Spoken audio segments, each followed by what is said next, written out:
Okay, so cubed beef, some lunchbox peppers, garlic, and a little bit of seasoning to the jars.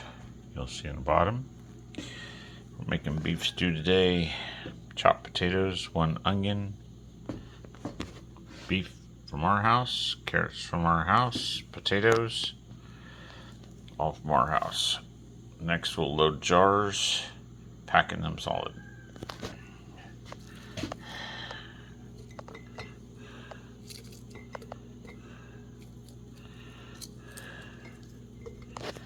I'll be back.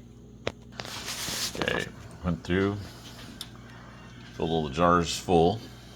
Now they're all filled with beef broth. Checked all of them.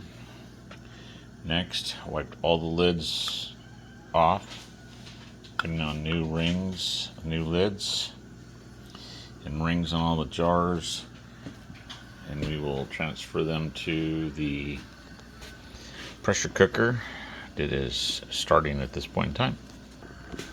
Okay, loaded 5 jars of beef stew, 2 quart jars of black beans as well. I figure I might as well fill a canner if I'm gonna do it.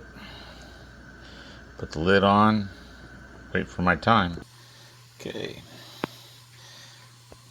90 minutes cook time on that beef stew. You can see the carrots in there, potatoes. Jars are still cooling off. Pulled out after 90 minutes in a pressure canner. They'll be good to go.